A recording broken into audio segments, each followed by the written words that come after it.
Goeiemôre my geliefde broeders en susters in Jesus. Ek is in die oggend een kant so opgewonde met u te praat, maar die ander kant is ek hartseer. En ek wil vanoggend met u praat oor die missing link, of Afrikaans kan nou sê die verlore skakel. Nou as 'n ou vat 'n fietsketting, en ek het baie fiets gery, en in daai ketting was daar 'n skakel wat jy kan uithaal. Jy kan die ketting langer of korter ook gemaak het deur daardie skakel uithaal, en dan kan jy nou van die ander skakels ook uithaal as jy wil. Maar daardie skakel as jy hom nie het nie. Hy het so 'n los stukkie gehad wat inpas. En as daai stukkie weg was, dan kan jy die ketting nie gebruik het nie. Jy moes daai skakeltjie hê om die ketting volledig te kry. Nou, wat is die missing link wat die Here vir my kom wys het? Ek het gister gesit en ek het na boodskap geluister van 'n welbekende wêreldprediker. Rarig 'n man wat die Here gebruik. Gisteroggendpreek hy oor Dawid. En hy sê, hoe het Dawid vir Goliat oorwin? En die antwoord wat hy gegee het is, Dawid het geloof gehad. En hy het nou uitgebrei oor Dawid se geloof. Maar wat het gebeur, toe hy nou sê, Dawid het geloof gehad? Toe gaan ek terug na, maar ek weet nie, seker 7, 8, 9, 10 jaar terug. Maar ek wil baie graag voltyds vir die Here gaan werk het. En ons was by 'n groot saamtrek, waar ook 'n wêreldbekende prediker gekom het. En tydens die diens het hy na my kant gekyk. Nou ek sê nie, hy het vir my gesien nie, maar het gevoel of my oë en sy oë connect. En die volgende oomblik sê, as jy deur die Here gebruik wil word, moet jy 'n reuse stap van geloof neem. En ek is eerlik met u vanoggend. Toe hy dit sê, toe voel het amper of ek 'n hartaanval kry.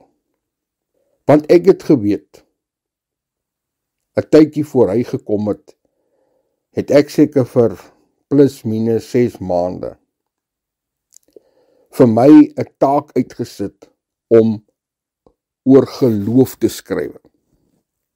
Ek het regtig gegaan om geloof te ondersoek. Ek het verskeie Christen vriende gehad wat groot stappe van geloof geneem het, maar ek kon nie. Ek het nie geweet hoe om daai stap van geloof te maak nie. Elke keer as ek 'n stap van geloof wou neem, het vrees my so beet gepak, want ek het baie mense gesien, wat gesê die Here het hulle opdrag gegee om hulle werk te los en vir die Here te werk. En daai mense se lewens het in 'n groot gemors ontaard. Hulle het alles verloor. En natuurlik my vrou, sy was konstant op my keus. Maar sy het gesê, my man, jy gaan nie vir ons in armoede dompel, jy gaan nie 'n dom stap neem nie. En ek het gegaan en ek het geloof gevat, en ek het na die teksvers gegaan wat Paulus geskryf het in Hebreërs 11 vers 1, hy sê, die geloof is dan 'n vaste vertroue op die dinge wat ons hoop, en bewys van die dinge wat ons nie sien nie. En ek het Bybelkarakters gaan oplees, ek weet nie hoeveel folios vol geskryf nie. En toe ek nou klaar is met my geloofsondersoek, het ek vir myself gesê, wel nou het ek definitief geloof onder beheer. Ek weet nou presies wat geloof is, nou kan ek hierdie stap van geloof vat. En ek kan baie goed onthou, was seker so 2 weke nadat ek het vir myself gesê het, toe gebeur daar 'n ding in my lewe, waar al my geloofswiele gelyk afval. Dit is soos 'n kar wat al 4 wiele loskom, en jy sien daar vlieg die wiele elkeen sy eie rigting, en hier gaan ek in die pad af, plat op my maag, jy sien net vlamme en sparks en stof, en my karretjie kom met 'n wrede, nare skree geluid tot stilstand, en daar staan ek. Geen wiele nie, klaar. Ek was so ontsteld, ek was so kwaad. Ek kon nie glo dat na al die maande van studie en geloof ondersoek en preke luister, dat my geloofslewe in so groot chaos ontaard het. En ek het vir geloof kobai gesê. Ek glo, my hart is by Jesus, ek is gered, maar verder wil ek van geloof niks weet nie, glad niks weet nie. Stel nie belang in geloof nie. Ek het vir myself gesê, ek is nie 'n geloofsmens nie. Dis wat ek van geloof geweet het. En toe hierdie prediker gisteroggend praat oor Dawid het geloof gehad om die reus aan te vat, het ek hy selfde benoudheid in my siel ervaar. Ek het ervaar, daar gaat dit weer. Ok Johannes, jy sal nooit vir Goliat kan veg nie, jy het nie geloof nie, klaarpunt verby, moenie eers worry om na die geveg te gaan nie, los dit. Jy in geloof is nie maatjies nie. En ek weet van ander kinders van die Here, wat net soos ek, onder ons met geloof gehad het, wat net soos ek voel, daar sekere manne wat die Here uitkies, sekere manne wat geloofshelde geword het. Maar ek is definitief een van hulle. Ek weet nie waar nie, ry ek gestaan het, toe geloof uitgedeel is nie, maar definitief is ek nie een van hulle. Maar die Here begin met my te praat. En die Here sê vir Johannes, wow. Hierdie prediker het nie vir jou vertel wat is die missing link nie. Daar's 'n missing link in sy boodskap. My ore spits. En ek sê, Here, wat bedoel u? Daar's 'n missing link. Wat was Dawid? Waar Dawid se geloof vandaan gekom? Wat het niks daaroor gesê nie. Hy het net gesê, Dawid het geloof gehad, hy het op die oorlogsveld gestap, en hy klip in die slingervel gesit, hy het hom geslinger, die klip by die reus tussen sy oë getref, die reus het neergeval, hy het nader gehardloop, die swaard gevat en die reus se kop afgekap. Maar daar's 'n missing link. En dis dieselfde wat ek gehad het, daar was 'n missing link in my lewe wat ek nie verstaan het nie, wat die Here nou eers 'n paar jaar terug vir my begin openbaar het. En kom ons kyk na 1 Samuel 16 vers 7. Die Here sê vir Samuel, hy stuur vir Samuel na Isai toe om vir Dawid as koning te gaan salwe. Kyk wat sê die Here. Kyk nie na die voorkoms nie. Wat die mens sien God nie. Maar die Here sien die hart. God kyk na die hart. Wat is in die hart? En as ons omblaai, gaan dan na vers 13. En vir 13 is nadat Samuel vir Dawid gesalwe, kyk wat staan daar. En die gees van die Here het van dag af verder oor Dawid vaardig geword. Dawid het die Heilige Gees ontvang, het God se Gees ontvang, omdat Dawid het met die Here gewandel. Dawid kon die wêreldse geloof gehad het, maar sonder 'n verhouding met die Here, sonder om met die Here te wandel, sou sy geloof leeg gewees het. Sy geloof was gebou op die verhouding wat hy met die Here gehad het. Dis die missing link. Dis die link wat ek in my geloofsondersoek gemis het, heeltemal gemis het. Dis hoekom al my wielietjies afgeval het, want ek het probeer geloof op 'n menslike wyse verstaan. En dit was omtrent 2 jaar nadat ek geloof vaarwel geroep het, wat die Here een oggend weer begin het om met my te praat oor geloof, en ek was onmiddellik upset. En ek sê vir die Here, ek sê, Here, u weet, 2 jaar terug het ek hierdie terrible, skokkende, ontstellende ervaring gehad, waar my geloofswiele almal gelyk afgeval het, en ek soos 'n wrak tot stilstand gekom het. Ek sien nie kans vir dit meer nie. En terwyl die Here my praat, sê ek vir die Here, Here, wat is u definisie van geloof? En die Here sê van Johannes, my definisie van geloof is, dat jy in gehoorsaamheid die opdrag wat ek jou gee, sal uitvoer, met die vertroue dat ek met jou is. Dis God se definisie. Jy sien, baie ouens het gepreek oor geloof, maar ek is eerlik met u, dat ek kan nie onthou, dat een van hulle vertel het, dat jy met 'n verhouding met die Here het. Ons is besig met 'n kwartelboerdery, en ons het al baie duisende rande in hierdie kwartelboerdery gesit. En as die Here nie met my gepraat het nie, as dit nie die Here was wat vir my gesê het, Johannes, ek gee jou hierdie kwartelboerdery nie, so ek het nooit, maar nooit aangegaan het nie. Ek sou lankal moet opgegee het en gesê, goodbye. Maar wat my in die boerdery in die gang hou, is omdat ek met die Here wandel, omdat die Here met my praat, ek bid oor hy kwartels, en ek vra vir die Here vir wysheid. Die Here die ander dag vir ons 'n awesome deurbraak gegee, met die kos van die kwartels. Dit was absoluut 'n miracle, want ons het nie geweet, waar ons kos teen 'n goedkoop tarief kan kry nie. En die Here stuur vir ons na 'n plek toe, rarig in die boenloes, en ek het gedink, gats, gaan ek lewendig hier uitkom, was baie weird. Maar daar kry ons kos, nie kos wat hulle self gemaak het nie, ons kry kos wat deur 'n bekende maatskappy vervaardig word. En die Here seën ons. Hoekom? Want ek wandel met die Here. Dis die missing link. Die missing link is dat ons moet 'n verhouding met die Here bou. Dis wat belangrik is. Wanneer ek met die Here verhouding bou, kom hy en hy stort sy Heilige Gees in my.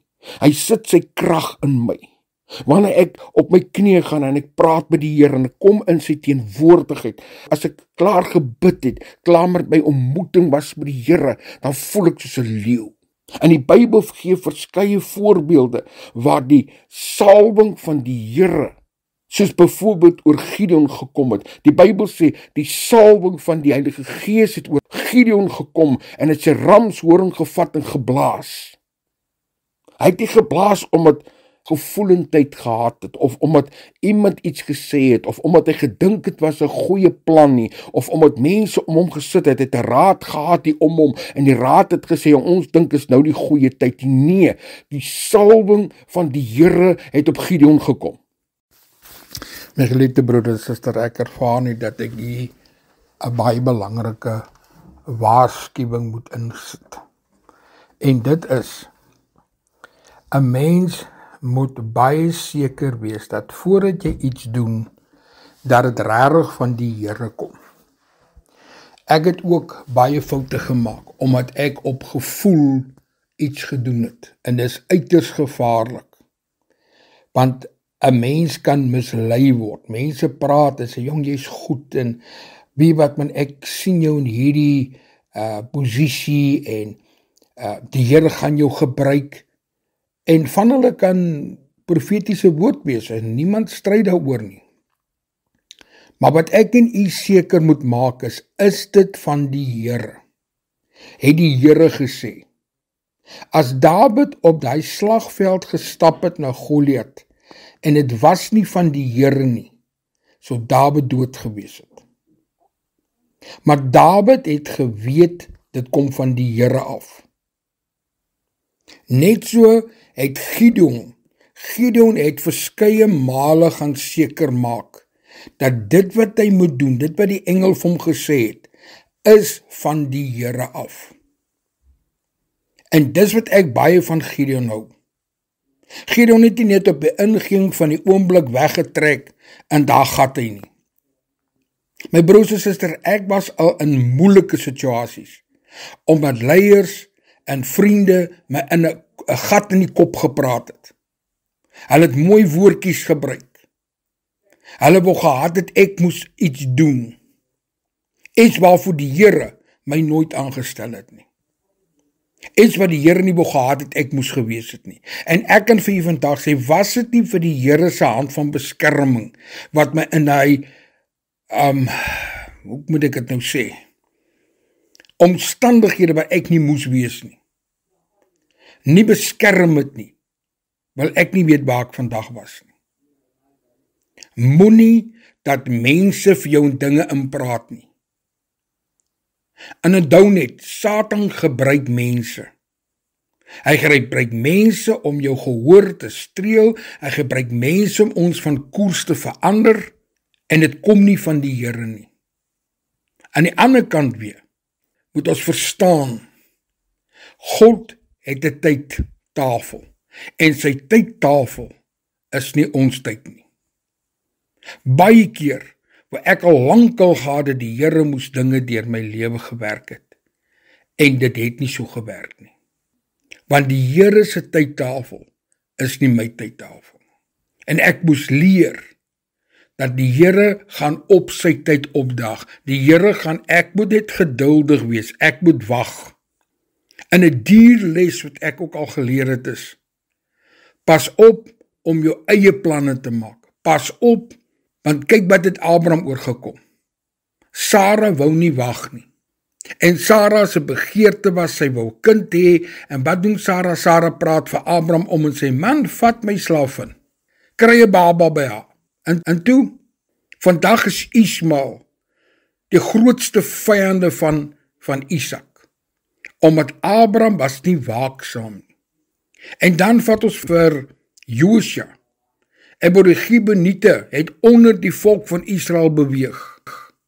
Hulle was die vyande van Israel, maar wat maak hulle? Hulle het 'n slim plan uitgewerk, en toe gaan hulle, en hulle trek vir hulle ou klere aan, en ou broodsakke, en ou brood, en hulle kom daar aangery na Josua toe, en hulle sê, ons kom van 'n ver land, ons wil vrede kom sluit. En Josua glo hulle, en wat gebeur, toe hy sy oë oopmaak, toe is die Gibeoniete onder hom, in hulle midde. My broer en suster, ek het dit al gehad.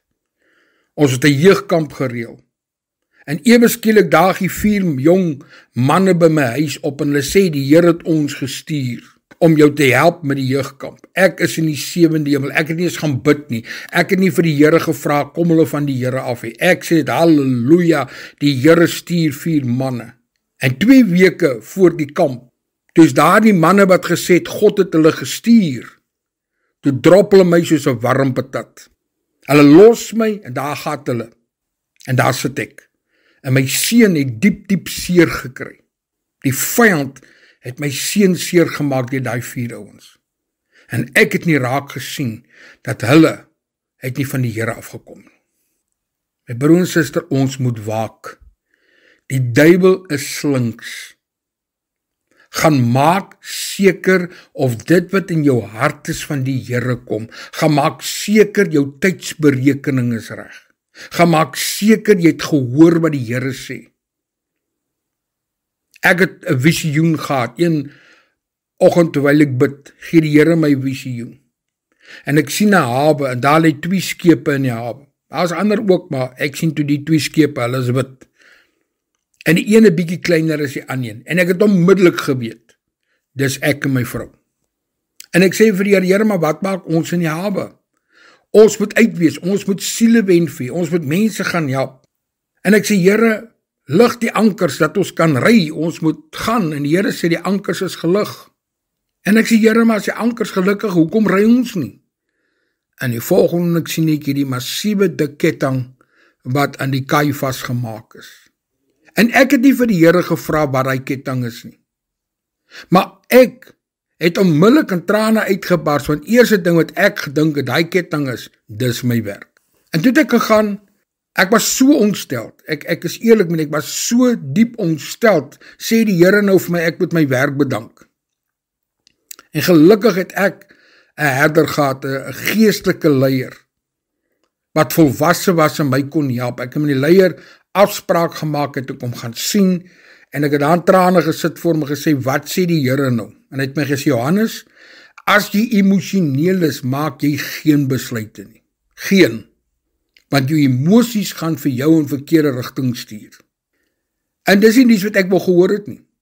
Maar prys die Here, ek het saam met my vrou gaan bid en ons het rustig geraak en ek het gevoel, nee, ek moet nie my werk nou bedank nie.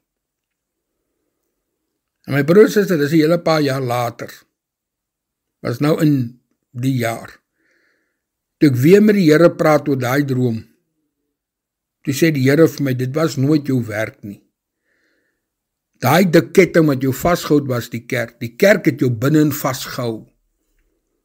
Ek kon jou nie uitstuur nie, maar die kerk het jou vasgehou. En dit was so. Die kerkraad wou my nie afvaardig om uit te gaan nie. Hulle wou ek moes binne in die kerk bly.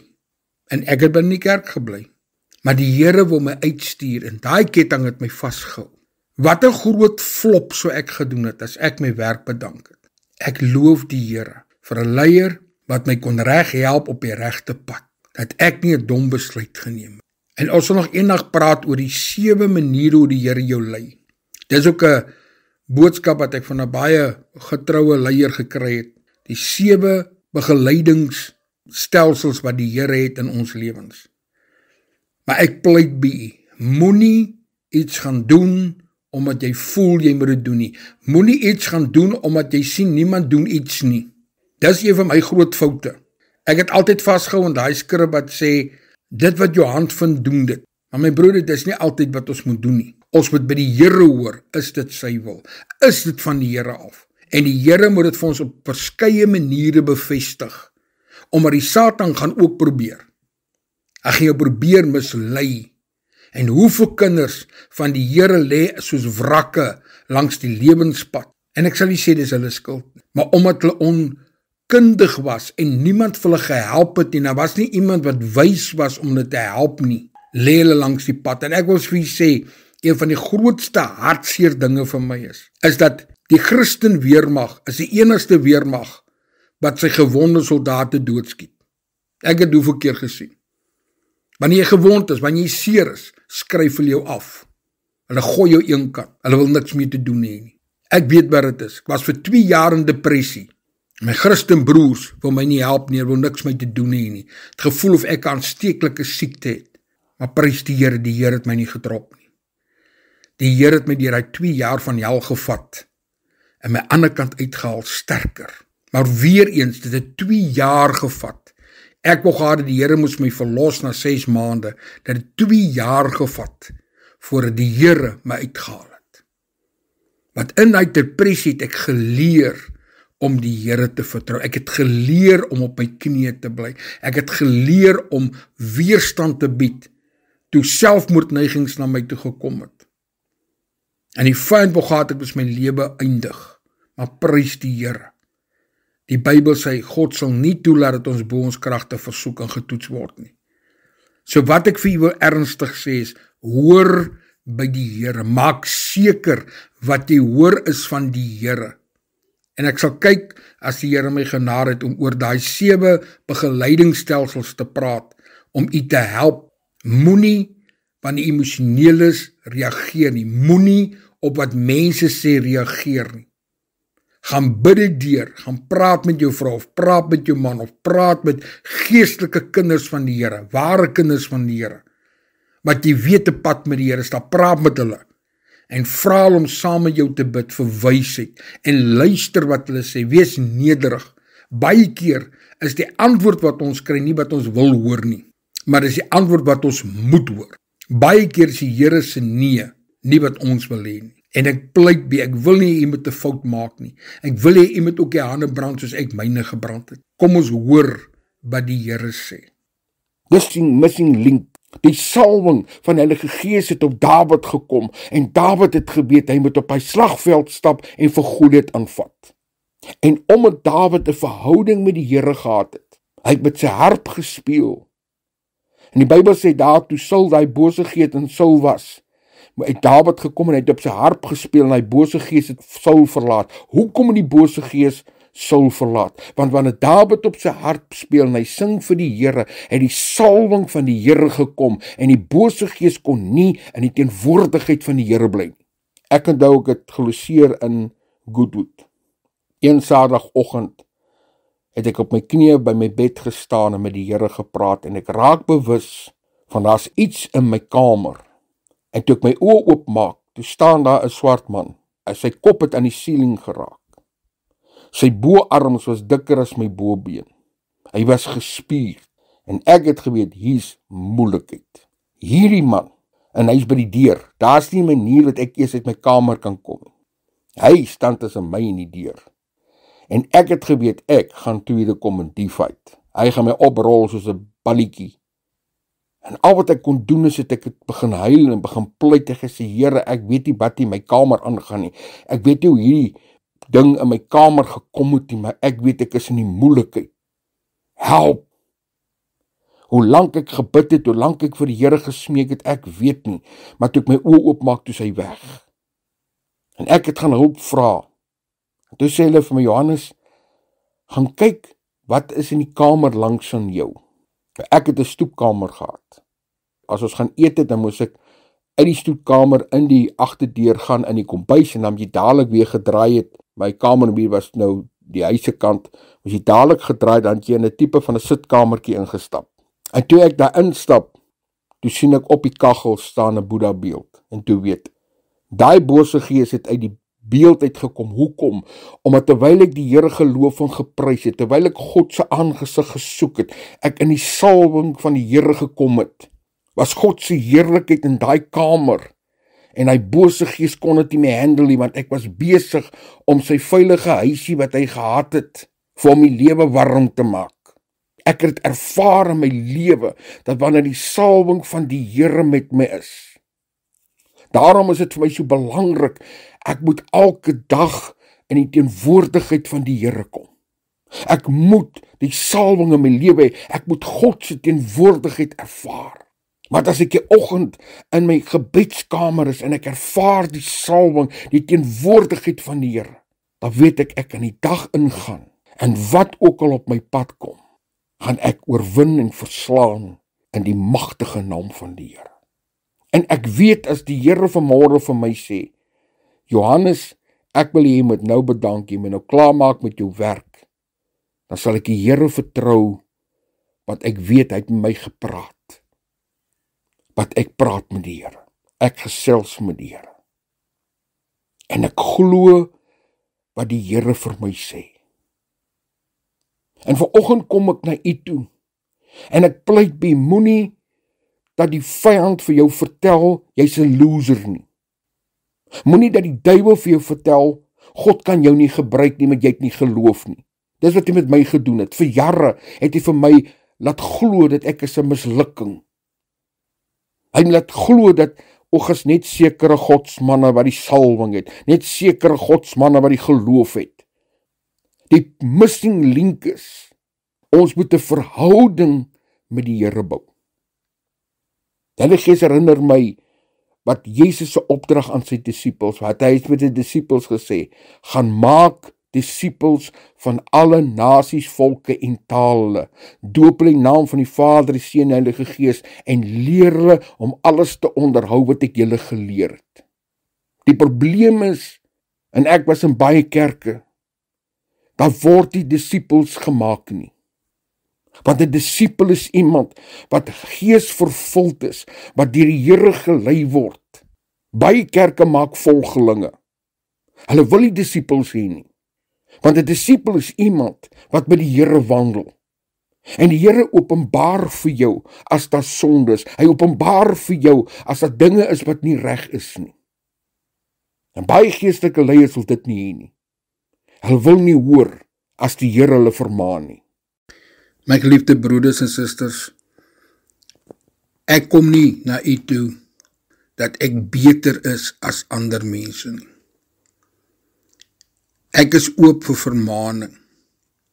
Ek is oop vir teregwysing.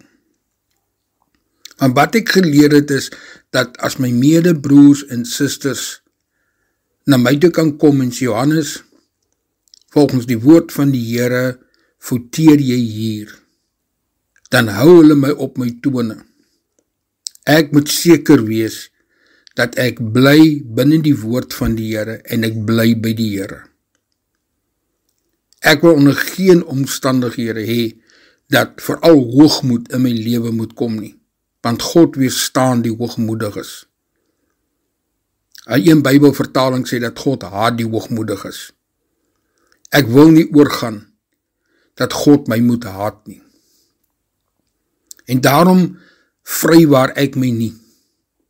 En ek kom hier vanmôre om vingers te wys en ander mense af te kraak of sleg te sê nie. Ek kom met 'n nederige hart. Ek is ook oortuig dat die Here vir my opdrag gegee het om met leiers te praat en te sê, ons moet terugkeer na die instruksie en opdrag van Jesus. Ons moet teruggaan en disippels gaan maak en nie net volgelinge nie. Eendag as ons voor die Here staan, gaan ons moet verduidelik, het ons gedoen wat die Here sê of het ons nie gedoen nie. En dit is belangrik dat ons in gehoorsaamheid en in opdrag van Jesus sal staan en disippels maak. Ek was in kerkrade, dan staan ek op en sê ek, broeders, ek verstaan nie. Ons sê ons kinders van die Here, ons sê dat hierdie Bybelboek is die woord van God. Hoekom wil julle 'n besluit maak wat nie op die woord van die Here gebaseer is nie? Hoekom wil julle sonde toelaat? Wat die woord van die Here sê is wat ek moet doen. Maak nie saak wat 'n skrif in die Bybel is nie. As die woord van die Here vir my sê, dis wat die Here se opdrag is, dan is dit die Here se opdrag. Ons kan nie dingetjies weglaat want dit pas nie vir my nie, of dingetjies bylas want dit is vir my beter nie.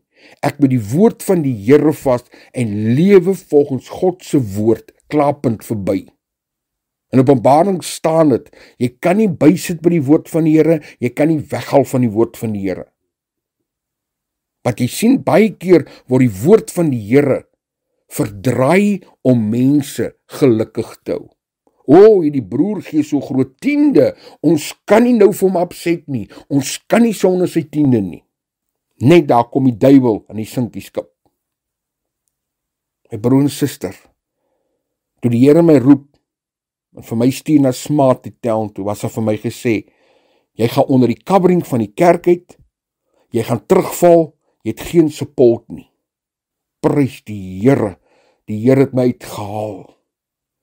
Want God is my covering, my gebedslewe drasties verander. Die Here maak my baie vroeg in die nagte wakker. En ek gaan op my knieë in die aangesig met die Here. Ek het geleer om meer intiem met die Here te wees as ek ooit van tevore is, want ek het geweet in my eie krag gaan ek nooit in Smarty Town survive nie. Yes, die toetse en beproewing is daar, want ons is binne in die vyand se nes. Ons was aangeval, vals beskuldig. Die huiskerk het nou al 'n paar keer geskeur, omdat Christene nie wou luister na die woord van die Here nie. Maar prys die Here, elke keer het die Here my deurgedra. Elke keer die Here wonderwerk gedoen. Elke keer die Here my nuwe krag gegee. En ek het geleer, die missing link is ek moet met die Here wandel. En dis wat Dawid gehad het. Die salwing van die Heilige Gees was in Dawid se lewe. En toe die Heilige Gees vir Dawid inspireer en sê, toe God vir Dawid sê, jy moet met die reus gaan fight, het Dawid geweet. Hy het die krag van die salwing van die Heilige Gees gehad. En dis wat nie gepreek word nie. Elke kind van die Here, elke wat na hierdie boodskap luister, ek wil vir jou sê, jy kan dieselfde salwing hê. Dieselfde salwing. Jy kan op jou knieë gaan, en jy kan na die Here toe gaan en sê, Here, ek soek U. Ek soek U salwing in my lewe. Ek soek U wil in my lewe. Ek wil U hê. En nou kom ons by die vraag, hoe kry ek die salwing? Hoe kry ek dat die Heilige Gees in my lewe, dat ek soos Dawid is, want die Bybel sê die Heilige Gees het daagliks vermeerder in sy lewe. My broer en suster, dit is ook 'n ding wat ek moes leer. Ek het ontdek dat hoe meer ek tyd met die Here spandeer, hoe meer ek doen wat die Here sê, raak die Heilige Gees al sterker in my lewe. Maar saam met dit raak die pad wat ek met die Here stap al smaller. Jesus sê, die weg na die hemel is 'n smal weg. Die Here het my 'n visioen gewys, waar ek, soos die manne daar in Mount Everest, is daar area wat hulle op 'n rotslysie loop, wat net so wyd is soos jou voet. As jy jou een voet langs die ander voet sit, dan is daar niks onder jou voet nie. Daar's 1000 meter berg af. As jy daar gly of misstrap, is dit verby. Baie mense is in daai area, hulle doodgeval, hulle lyke lê daar. En ek sê vir die Here, maar hoekom doen jy dit aan my? Ek kan deesdae nie eers meer dinge net sê wat ek wil sê nie. Ek praat nie van skinder of kwaad praat of die Heilige Gees sit te wag voor my mond. My vroukie het gister gesê, sy het ietsie met iemand gedeel, onmiddellik het sy geweet. Die Heilige Gees is bedroef, sy moes dit nie gedoen het. Want wanneer ons so na aan die Here lewe, moet jy so nou geset wees. Maar jy hoef nie bang te wees nie. Die Here sal jou vat tree vir tree vir tree. Die Here gaan nie vir jou verwag dat jy moet nou onmiddellik nou geset wandel. Nou moet jy super Christen wees nie. God gaan dit nie van jou verwag nie, want hy is 'n liefdevolle Vader.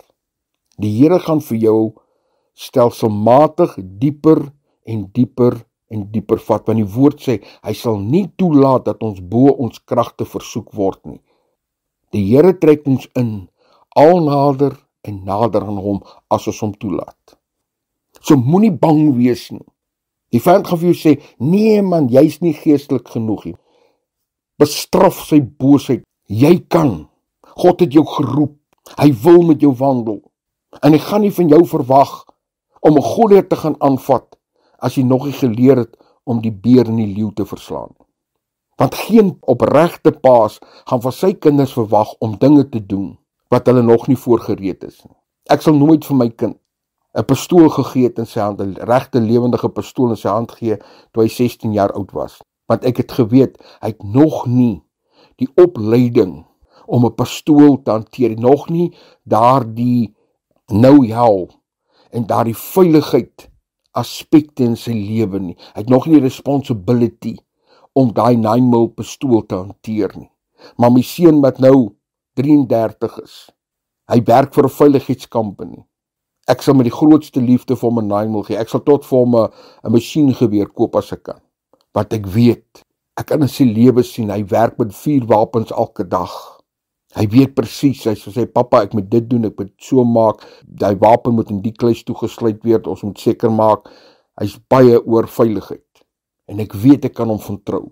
Maar toe hy 16 was, sou ek nooit vir hom dit gegee het. En dieselfde, die Here weet, waarmee kan hy ons vertrou? Met hoeveel van sy krag kan hy ons mee vertrou? Nou weet ek, daar's dalk van u wat nou vra, Johannes, nou hoe kan ek hierdie missing link in my lewe kry? Nommer 1, jy moet die Here in jou hart innooi. Baie mense word in die kerk groot of word groot met Christen ouers, hulle ouers is dalk geestelike leiers en hulle outomaties dink, as my ma en pa nou Christen is, dan is ek outomaties ene, want ek het groot geword in die huis. Ek ook, ek het onder die kerkbanke, het ek groot geword as 'n babiekie. My ma en pa was voor in die koor in die kerke, maar dit het my nie 'n kind van die Here gemaak nie. En dis hoekom Jesus sê, baie mense gaan kom en sê, Here, Here, ons het in die strate gewees waar u die woord geleer het, ons het saam met u geëet, ons was in die teenwoordigheid gewees, ons het saam kerk gehou, en die Here gaan sê, gaan weg van my af, ek ken jou nie. Baie mense ken die Here Jesus, maar ken Jesus vir jou? Het jy al ooit vir hom in jou hart genooi? Nooi hom in jou hart en sê, Jesus, kom woon in my hart, kom u en die Heilige Gees en Abba Vader, kom woon in my hart. Nommer 2, bely jou sonde. Ek weet ek is skuldig daaraan, dat ek het ook maar soos ek geleer is, die sondagsgebed gebid, en dan sê ek vir die mense, Here vergewe al my sondes. Nee, die woord sê, jy moet jou sonde bely by die naam. Ek moet erken, ek het gehoreer. Ek moet erken ek het pornografie gekyk. Ek moet erken ek het gesteel. Ek moet erken ek het gelieg. Ek moet erken ek het valse getuienis afgelewer. Ek het geskinder. Ek het mense swart gesmeer. Ek het beklei, gevloek. Want jy sien as jy dit openbaar maak, as jy na die Here toe gaan en sê Here, ek wil breek met hierdie sonde. Ek kom bely my sonde by die naam. Dan het die vyand nie meer mag oor jou sonde nie. Ek moes leer om my sonde by die naam te noem. En te sê, Here, ek bely dit. Ek is jammer. Ek het gefaal. En as jy weer sondig, onthou die vyand gaan kom. Hy gaan jou versoek. Hy gaan jou beproef. En ons almal maak foute. Gaan na die Here toe, gaan bely en maak reg. Die Here sal vir jou stuur en regmaak. Ek moes gaan bely teenoor 'n vriend van my wat 'n paneelklopperwinkel het. Dat ek vir hom gehad het, hy moes my kar se skade moes herstel, moes hy sy kwotasie aangepas het om 'n ander skade aan my kar reg te maak wat oneerlik was. Ek moes teruggaan en vir hom sê ek is jammer, vergewe my. Dit was 'n bitterpil om te sluk. Maar ek het geweet as ek dit nie doen nie, gaan die Here nie met my wandel nie. En my broer en suster, hoe weet ek dat die Here met my is, sy teenwoordigheid? As ek in die oggend in my binnekamer kom en dit is koud, daar's 'n koue atmosfeer. Die Here is nie daar nie. As ek bid en my gebede gaan nie hoor as die plafon nie, hulle val sommer langs my neer, dan weet ek, daar's moeilikheid. Die Here is nie nou hier nie. Nou ek sê nie die Here verlaat jou nie. Ek sê nie die Heilige Gees trek terug, hy onttrek hom. Dis wat die Heilige Gees doen. Hy onttrek hom. En dan vra ek vir die Here, Here, wat is fout in my lewe? Waar het sonde ingesluip? Here, help my dat ek dit regmaak. Die derde ding wat moet gebeur is, ons moet oorgee. Ons het goeie vriende gehad. Ons was baie lief vir hulle. Maar het 'n dag gekom, wat die Here vir my en Connie gesê het, ons moet vir hulle sê, julle moet 100% oorgee. En het voor ons gesit in trane gesê, hulle kan nie oorgee nie. Hulle kan nie vir die Here 100% oorgee nie. My broer en suster, jy moet oorgee. Jy moet jou kinders oorgee, jy moet jou finansies oorgee, jy moet jou besigheid oorgee, jou werk oorgee, kleinkinders oorgee, jou besittings moet jy oorgee. Solank ek by besittings vashou of my kinders vashou, is hulle belangriker as die Here. Die Here toets ou, wat gaan jy prys gee? En ons moes prys gee en sê, Here, ek gee dit vir u oor. Vat alles oor. Ek wil u volg. Nommer 4, baie belangrik, maak tyd met die Here. Satan weet, hy sal jou so besig hou. Ek het hoeveel kinders van die Here gehad, wat vir my sê, Johannes, ek kan nie in die oggend bid nie, ek is nie 'n bidder nie. Die probleem is, jy het tog nie geprobeer nie. Jy het tog nie vir die Here gevra nie. Ek het begin by 15 minute, ek het vir my 15 minute uitgesit, om tyd met die Here te spandeer. Nou is dit al baie langer. Ek wil vir u sê, jou wandel met die Here gaan groei. As tye deur wat die Here my in die middel van die nag wakker maak, dan gaan ek op my knieë en ek gaan bid en ek gaan praat met die Here. Sê ek, Here, hier is ek. Partykeer wil die Here ek moet bid vir mense, bid vir Smartitel. Partykeer wil die Here net ek moet by hom kom sit en hom aanbid. Dis die moeite werd. Hier is die Here die aandag vir my gesê, Johannes, 'n offer wat nie seer maak nie, is nie 'n offer nie. Die Bybel sê, Jesus daar by die skatkis gesit, en die vroukie het gekom en sy kleinste ou geldstukkie in die kus gegooi, en Jesus sê, sy het meer ingegooi, as wat die ryk mense gegee het, maar die ryk mense het hulle oorvloed gegee, dit het nie seer gemaak nie, hulle het nie gevoel, daai wat hulle vir die Here in die skatkis gegooi het, het hulle nie eens gevoel nie, maar die arm vroukie, sy het gevoel, want sy het haar laaste bietjie gegee, om vir die Here te gee, maak seer, maar weet jy wat het ek ontdek? Al staan ek bitter vroeg in die oggend op, dan dra die Here my deur die dag. Hy gee my absoluut die krag. Hy help my met my moegheid. Daai skrif is waar wat sê, die wat op die Here wag, kry nuwe krag. Dit kan ek vir u sê. Dis waar. Ek kry baie min slaap in. Maar die Here is getrou. Hy dra my deur, hy gee my krag. En ek weet, dis nie my krag nie. Ek sou dit nooit gemaak het nie. Was dit nie vir die krag van die Here nie. Begin om met die Here te gesels. Praat met Jesus. Praat met hom. Wees eerlik, maar praat met respek.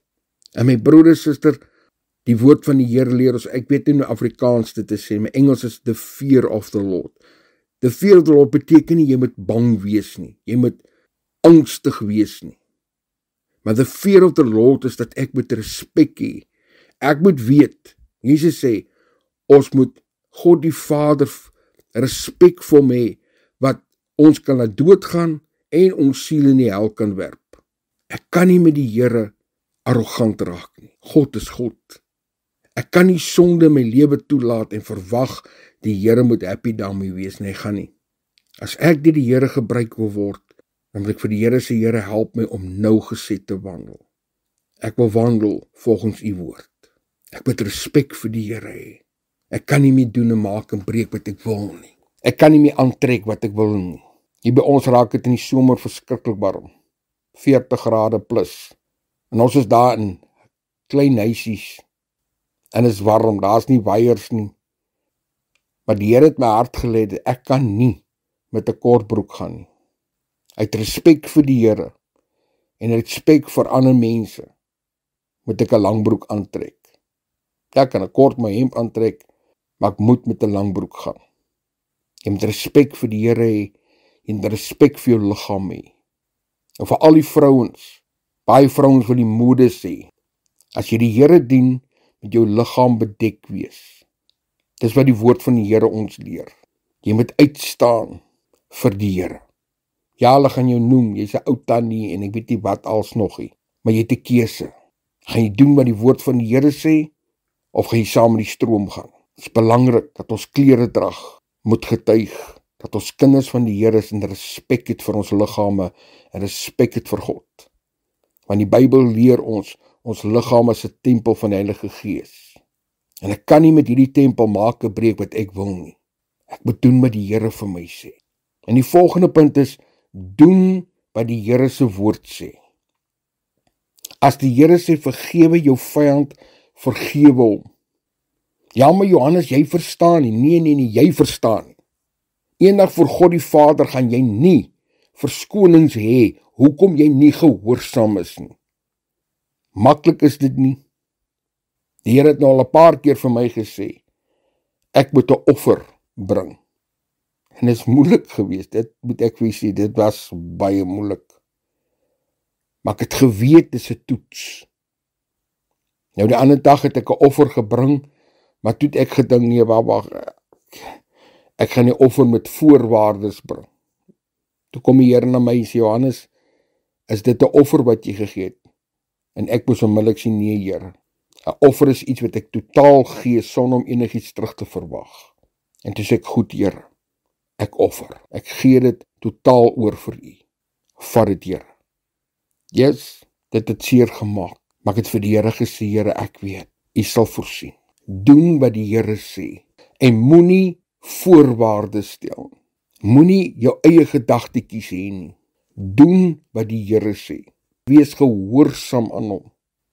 En ons weet wanneer die Heilige Gees met ons praat. Hier binne my hart sal die Heilige Gees onrustigheid bring en weet ek, wow, Johannes, jy is nie op die regte plek nie. Doen wat die Here sê. En wees bereid om beskikbaar te wees dat die Here deur op ons werk. En ek weet, een van die dinge wat ek fout maak is, daar is tye wat ek my ore so bietjie doof maak vir die Here.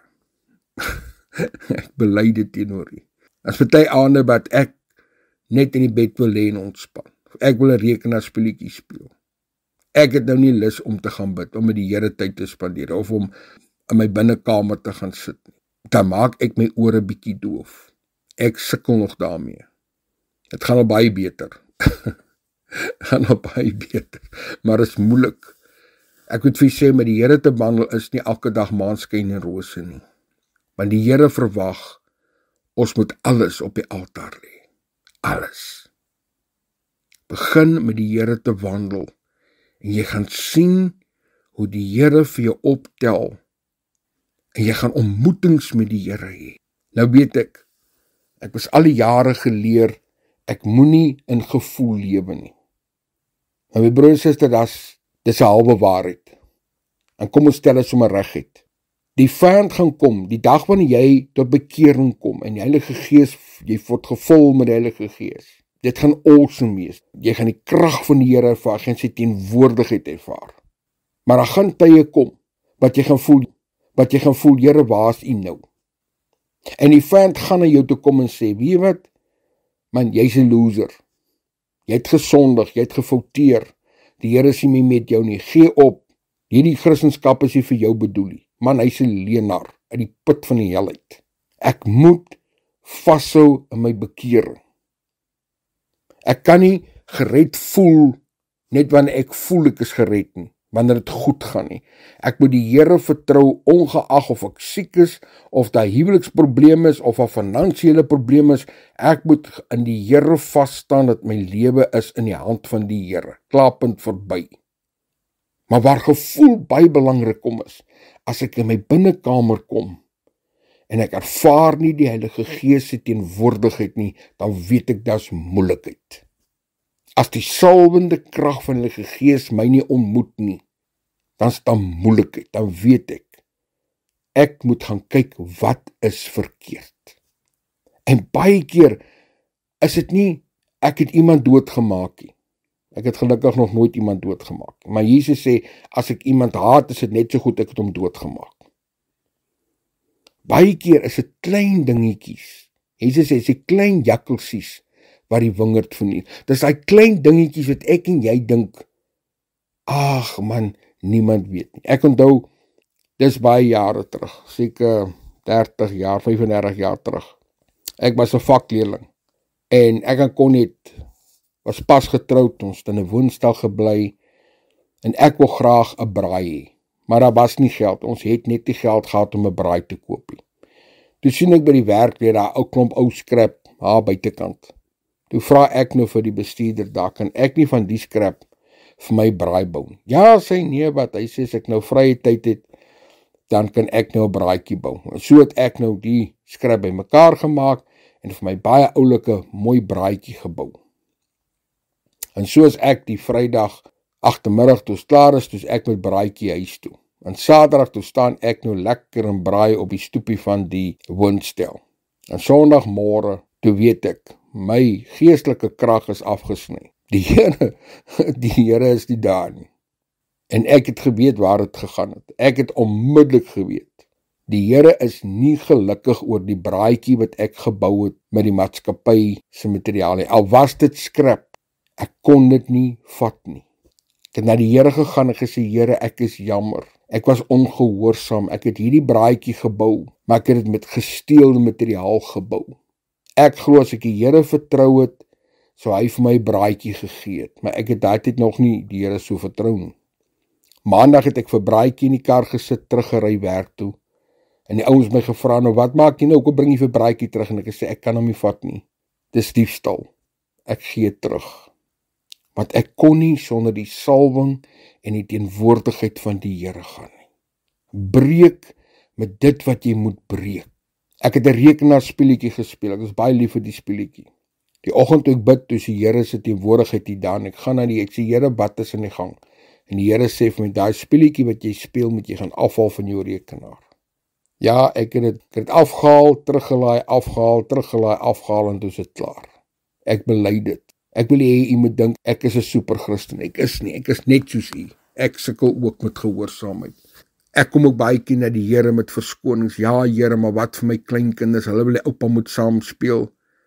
Dan sê die Here vir my, nou gaan jy na jou kleinkinders luister of na my. En ek moes my kleinkinders sê, oupa is jammer, oupa kan nie meer hy speletjie speel nie. Here Jesus wil hê oupa moet dit speel, oupa het afgehaal van my rekenaar af. Was nie maklik nie. Ek wil vir u sê, vra vir die Here, wat is dit wat hy wil hê, jy moet van ontslae raak of wat jy moet doen? En begin met hom 'n pad stap. En ek weet, die volgende punt is dat ons moet soos klei wees in die pottebakker se hand. Sê vir die Here, verander my, maak my, vorm my, net soos u wil. Want ek het baie Christene teëgekom wat vir my gesê het, ek is so gemaak, is so gelaat staan. Nee, broeder en susters, daai storie werk nie. Want Paulus leer ons moet daagliks vernuwe word, daagliks verander word, daagliks moet ek die eie ek kruisig. Daar bestaan nie ding van, ek is so gemaak en so gelaat staan nie. Jy wil nie verander nie. Jy wil nie gehoorsaam aan God se woord word nie. Jy kies om sonde in jou lewe te hê. Jy maak verskoning vir sonde, want dit is te lekker. Ek het ons 1 jaar 'n reuse geveg in die kerk gehad. En dit het gegaan oor alkohol, oor wyn. En ek het vir die mense gesê, my skoonpa was 'n alkoholist. Ek het gesien wat drank doen. Hoe durf ek drank in my huis toelaat? Hoe? As ek sien die skade, want hy sy tweede dop brandewyn in het. Hoe die Satan sy lewe gebruik om mense se lewens te verwoes. Hoe durf ek sulke goed in my huis hê? My pa het eendag vir my gesê, as daar 'n babelslangetjie in die pad lê, wat maak ek? Toe sê pa, ek maak hom vrek. Toe sê my, se babatjie, waaroor worry jy? Toe sê ek, pa, hy gaan groot raak. Ek het hoeveel mense gehad. Ag nee, my wyntjie. Ek drink 'n wyntjie saam met ete. En nou is hulle kinders alkoholiste. Ek wil vir jy sê Here vir jou sê, breek met jou wyn, breek daarmee. Offer dit vir die Here. Ons kan nie toelaat dat wêreldse plesiertjies en wêreldse dinge eerste prioriteit in ons lewe kry. Ek moet waak, gedurig waak, want die vyand wil elke keer ietsie inbring wat my tyd met die Here gaan beroof. En ek kan dit nie bekostig nie. As ek met die Here wil lewe, as ek heilig wil lewe, dan moet my lewe oorgegee wees, sodat die Here met my kan maak wat hy wil, my kan verander soos hy wil. Vra die Here om jou dieper in te trek in sy troonkamer. En laastens, ek het vir die Here gevra, hoe kan ek vir mense help om in God die Vader se troonkamer te kom? En die Here het my gevat na die tabernakel toe. Die tabernakel het 3 dele gehad. En ek hou van die tabernakel, want die tabernakel kan rondtrek. Jy kan hom oppak, jy kan skuwe aan 'n plek kamp opslaan, wie die tabernakel opsit.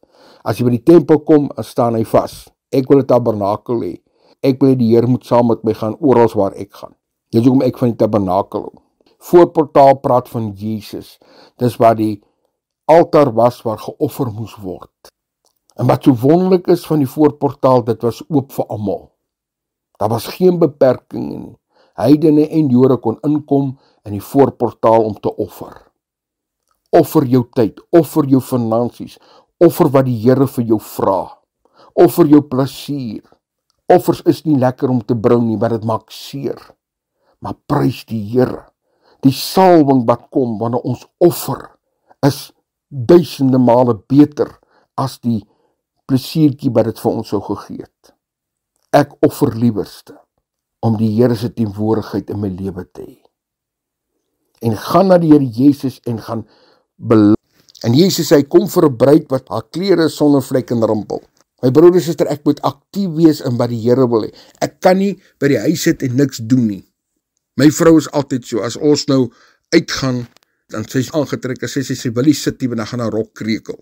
Ons kan nie sit nie, ons kan nie soos die 10 maagde aan die slaap raak nie. Bly jou sonde en vra hom in die senter van jou lewe te wees, om jou rein te was deur sy kosbare bloed.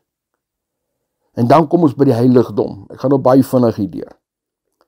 By die heiligdom, eerste ding wat ek moet doen is, as ek in die heiligdom wil ingaan, net priesters kon ingaan. En om 'n priester te wees, moet jy priesterlike klere aantrek. Jy moes rein wees.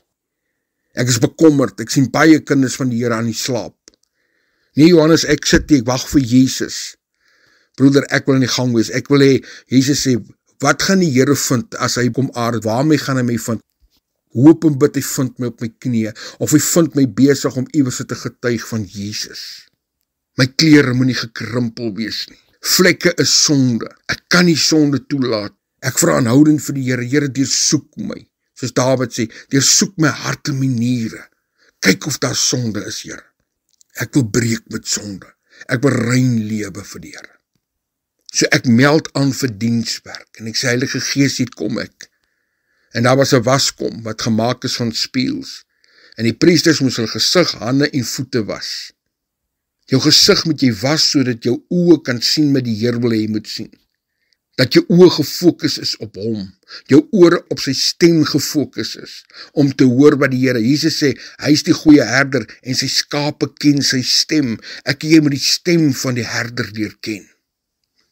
Ek moet my mond was, ek kan nie meer praat wat ek wil praat, ek kan nie meer sê net wat ek wil sê nie. Gisteroggend toe wil ek 'n grappie maak, en duidelik sê die Gees nie Johannes, los, moenie. Paulus sê, moenie ophou met ligsinnige praatjies nie. Ja, soms steek ons die draak met mekaar, ons trek mekaar se bene, maar dan sê die Here vir my, stop, moenie, dan moet ek dit nie doen nie. Ek moet praat wat die Here sê ek moet praat.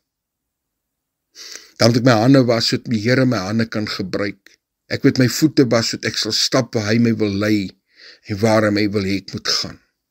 En dan kom ons by die tweede deel van die heiligdom, en dit was waar die kandelaar is, en die toonbrode. My broers en susters, ek moet die kandelaar, wat Jesus Christus is, in my lewe, en ek het vir die Here gesê, hoekom het die kandelaar 7 vlammetjies gehad?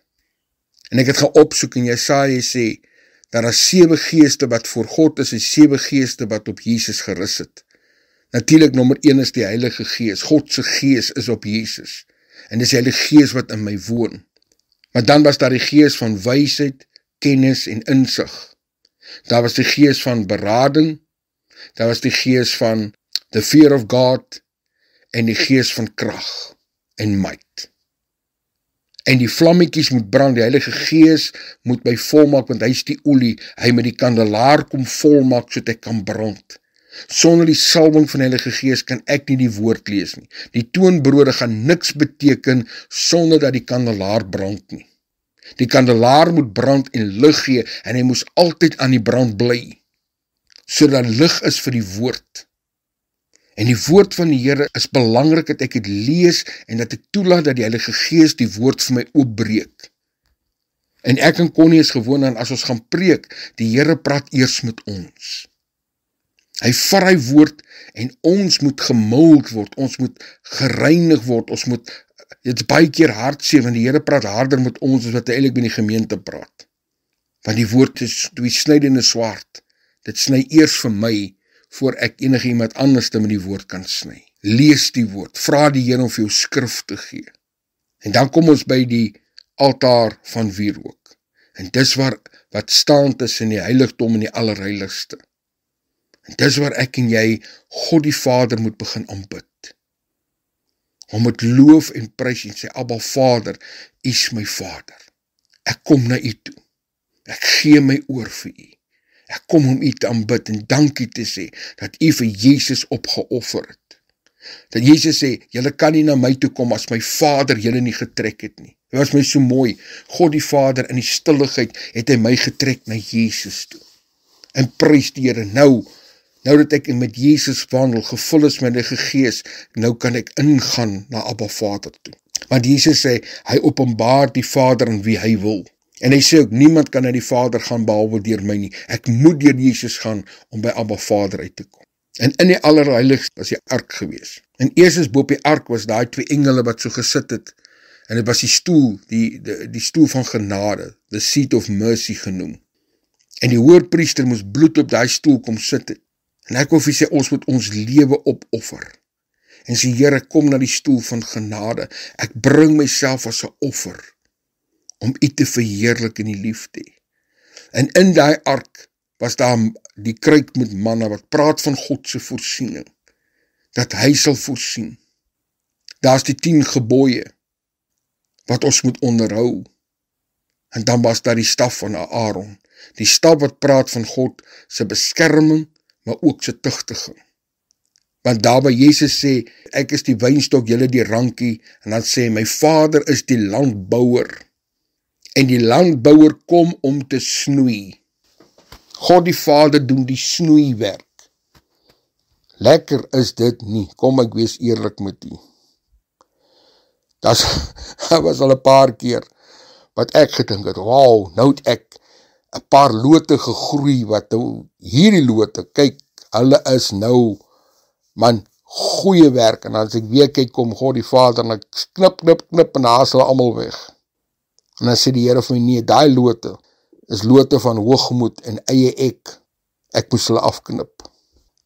Daar is ek baie hartseer, is ek baie hartseer, sê Here, ek is jammer, Here, snoei my, ek het vir Here gesê, Here, klim in, snoei my, hou my op my knieë.